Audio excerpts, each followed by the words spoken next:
The good news की एक नई कहानी में आपका स्वागत है। आपने सुना होगा कि संसार परमेश्वर के वचन से अस्तित्व में आया, लेकिन आज हम आपको और गहराई में ले चलेंगे और बताएंगे आदम और हव्वा की कहानी और अदन की वाटिका की, जहां मनुष्य की सृष्टि और पतन आरंभ हुआ। शुरुआत में पृथ्वी सुनसान और खाली थी, अंधकार था और शांति थी। परमेश्वर का आत्मा जल के ऊपर मंडरा रहा था। फिर एक प्रकाश की चमक हुई, 1000 सूर्यों से भी तेज।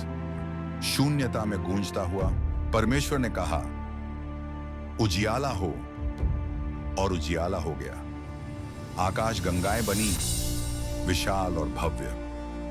तारे चमकने लगे और संपूर्ण ब्रह्मांड रोशनी से भर गया। हर एक तारा सृष्टि की भव्य संगीत की रचना का मास्टरपीस था। पृथ्वी पर जीवन शुरू हुआ। पहाड़ ऊंचे उठे, सूखी भूमि दिखने लगी। हरे भरे जंगलों में जानवरों की भरमार थी। समुद्र जीवों से भर गए। नदियां हरी वादियों में बहने लगी।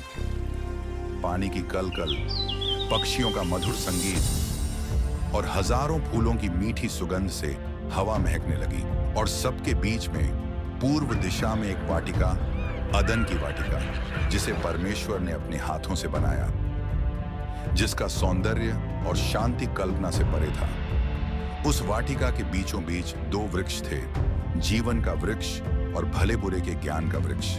परमेश्वर ने जो कुछ बनाया उसे देखकर कहा, यह बहुत ही अच्छा है। फिर परमेश्वर ने कहा, आओ हम मनुष्य को अपने स्वरूप में बनाएं। परमेश्वर ने मिट्टी से आदम को रचा, उसके अंदर जीवन की सांस फूंकी। समर्थी फिर भी सुंदर, परमेश्वर की रचना का एक अद्भुत नमूना। आदम की आंखें खुली और उसने अदन की वाटिका की सुंदरता को देखा। परमेश्वर ने उसे वाटिका की देखभाल के लिए रखा और कहा, तू वाटिका के हर वृक्ष का फल खा सकता है, पर जो भले बुरे के ज्ञान का वृक्ष है उसका फल न खाना, क्योंकि जिस दिन तू खाएगा उसी दिन तू मरेगा। आदम ने सब प्राणियों को नाम दिया। मैं तुम्हें शेर कहूं। और जो कुछ उसने उन्हें कहा वही उनका नाम हो गया। पर आदम अकेला था। परमेश्वर ने देखा कि उसे एक साथी की आवश्यकता है।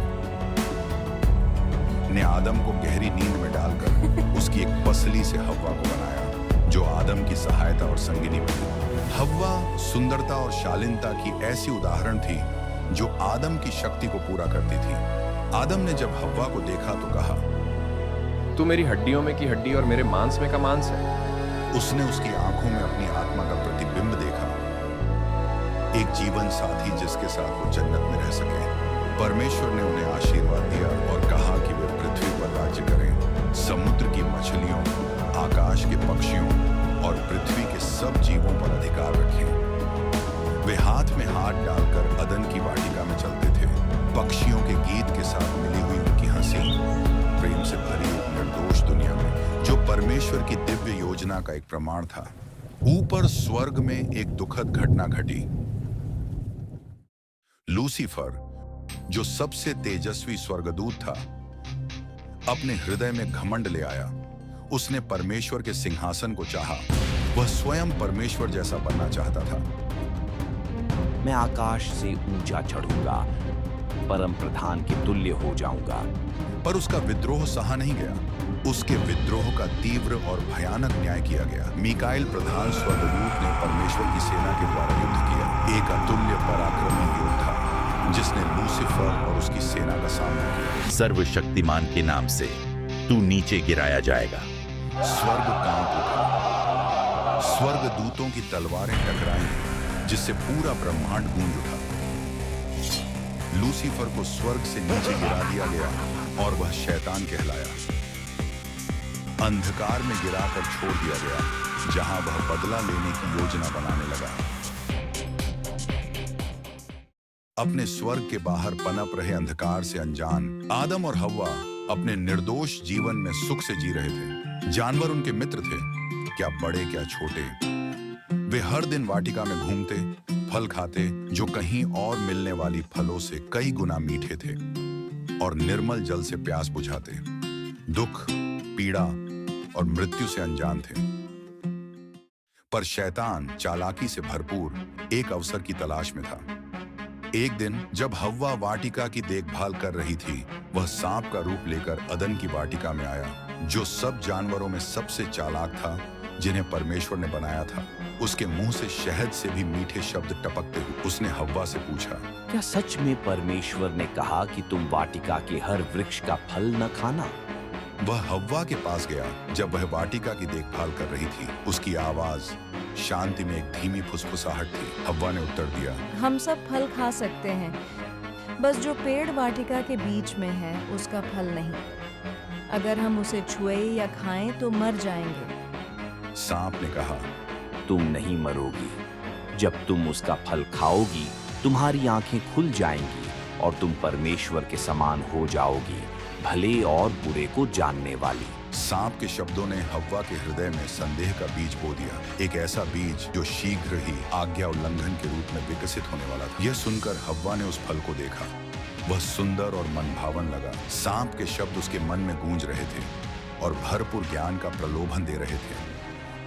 उसने फल तोड़कर खाया और आदम को भी दिया। आदम ने भी खा लिया। उनकी आज्ञा उल्लंघन के परिणाम विनाशकारी थे। अदन की मासूमियत बिखर गई। फल खाते ही उनकी आंखें खुल गईं और उन्हें पता चला कि वे नंगे हैं। उन्होंने अंजीर के पत्तों से अपने लिए कपड़े बनाए। जब उन्होंने परमेश्वर के कदमों की आहट सुनी तो वे पेड़ों के पीछे छिप गए, परमेश्वर की उपस्थिति से दूर। एक बेहद दुख से भरे हुए स्वर में परमेश्वर ने पुकारा, आदम, तू कहाँ है? आदम ने डरते हुए उत्तर दिया, मैं नंगा था इसलिए छिप गया। परमेश्वर ने कहा, तुझे किसने बताया कि तू नंगा है? क्या तूने उस वृक्ष का फल खाया जिससे खाने को मैंने मना किया था? आदम ने हव्वा को दोष दिया और हव्वा ने सांप को।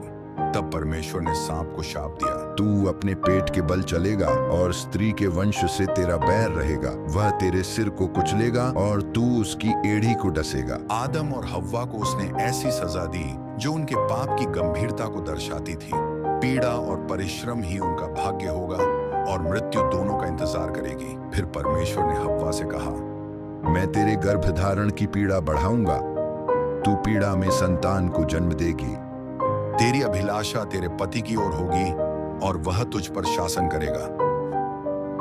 और आदम से कहा, तेरे कारण भूमि शापित हुई, तू मेहनत और पसीने से अपना खाना पाएगा। आदम और हव्वा को अदन की वाटिका से निकाल दिया गया। उनके पीछे वाटिका के द्वार बंद हो गए। वाटिका के द्वार पर करूब और एक जलती हुई तलवार रखी गई जो जीवन के वृक्ष की रक्षा करती थी। अदन के बाहर की दुनिया कठोर और कष्टदायक थी। यह उस स्वर्ग से एकदम विपरीत था जिसे उन्होंने खो दिया था। सूरज तो चमकता था पर उसकी गर्मी वैसी नहीं थी। फूल खिलते थे पर उनकी खुशबू में अब उदासी थी। आदम खेत में पसीना बहाता था। जमीन अब कठिनाई से फल देती थी। सन्नाटे को काटते हुए हव्वा ने जीवन को उत्पन्न किया और बड़े कष्ट में। हव्वा ने पीड़ा में बच्चों को जन्म दिया। जैसे जैसे जीवन आगे बढ़ा, समय के साथ अदन केवल एक स्मृति बन गया, एक खोए हुए जन्नत की याद। पाप ने संसार में प्रवेश कर लिया, लेकिन उनकी निराशा की गहराइयों में भी आशा की एक किरण बची हुई थी। परमेश्वर ने अपनी सृष्टि को नहीं त्यागा। उसने एक वादा किया, एक उद्धारकर्ता आएगा जो सांप के सिर को कुचलेगा और खोई हुई जन्नत को पुनर्स्थापित करेगा। और इस प्रकार मानव जाति आगे बढ़ी, पाप के बोझ से दबकर, लेकिन आशा से प्रेरित, जहां स्वर्ग पुनः प्राप्त होगा। और यही है मनुष्य की सृष्टि और पतन की कहानी। देखने के लिए धन्यवाद। अगर आप इस चैनल पर नए हैं तो लाइक, शेयर और सब्सक्राइब करना ना भूलें, ताकि आपके शेयर से अन्य लोग भी आशीष पा सकें और आप हमारे चैनल पर बाइबल से कोई भी नई कहानी मिस न करें। मिलते हैं हमारी अगली कहानी में। परमेश्वर आपको आशीष दे।